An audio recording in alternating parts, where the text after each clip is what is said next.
coming. I could seat you by the fire. Hello and welcome back.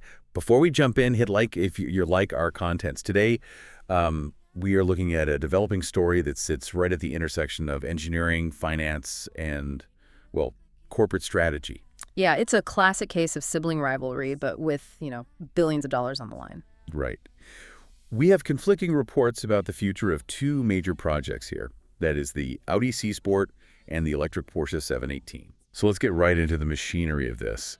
The centerpiece here is the Audi C-Sport. Which is just the internal code name. Exactly, the internal name. This is the high-performance EV scheduled to hit production in 2027. And crucially, the business model for this car relies entirely on sharing a platform with Porsche's upcoming electric 718 Boxster and Cayman. That is exactly it. In the auto world, platform sharing is really the only way to make low-volume sports cars profitable.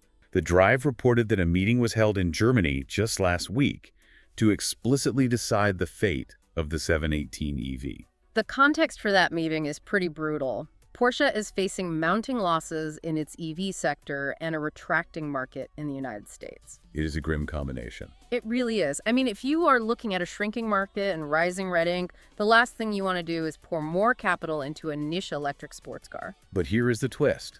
While Porsche is holding these crisis meetings, Audi is publicly acting like everything is just business as usual. Yeah, Audi CEO Gernot Döllner actually wrote a letter addressing these rumors head-on. He stated, quote, "The delivery of the platform by Porsche is not in question." It is such a fascinating piece of corporate communication. Döllner even cited good collaboration between Team Porsche and Team Audi. It feels like a very deliberate counter-narrative. I mean, you don't usually issue a letter confirming collaboration is good unless people are whispering that it is bad. Precisely. And we have to look at the leadership context to understand why the signals are so mixed right now. Right, because Oliver Blume was replaced as Porsche CEO. Exactly, replaced by Michael Leiters at the start of this year. And that is a significant shift in philosophy. Leiters coming in definitely changes the calculus. The sources indicate Porsche had already stated they would re-engineer the platform to accept gas powertrains. Which is technically very difficult and expensive. Taking an architecture designed for batteries and retrofitting it for a combustion engine is not a simple swap. No, and the delays in the 718 program suggest those costs are already spiraling. Right, so if Leiters is looking at the balance sheet, he might be trying to pivot the car back to gas to save the product line, even if it complicates the engineering. And that brings us to the divergence. For a long time, the industry assumed the Audi C-Sport and the Porsche 718 EV were handcuffed together. If one died, the other died. Exactly. But Döllner's letter essentially refutes that link.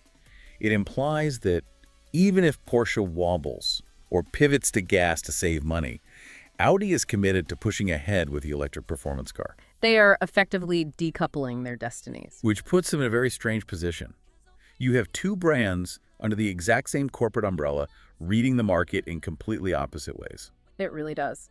And it raises an important question for you to think about. If Porsche decides to re-engineer this shared platform to run on gas, while Audi sticks to the original electric plan, what happens to that good collaboration? Right. Can you really share costs effectively when you are pulling the underlying technology in two completely opposite directions? I would say that is going to be incredibly difficult. That is a very expensive question to answer. We'll have to see how it plays out in 2027.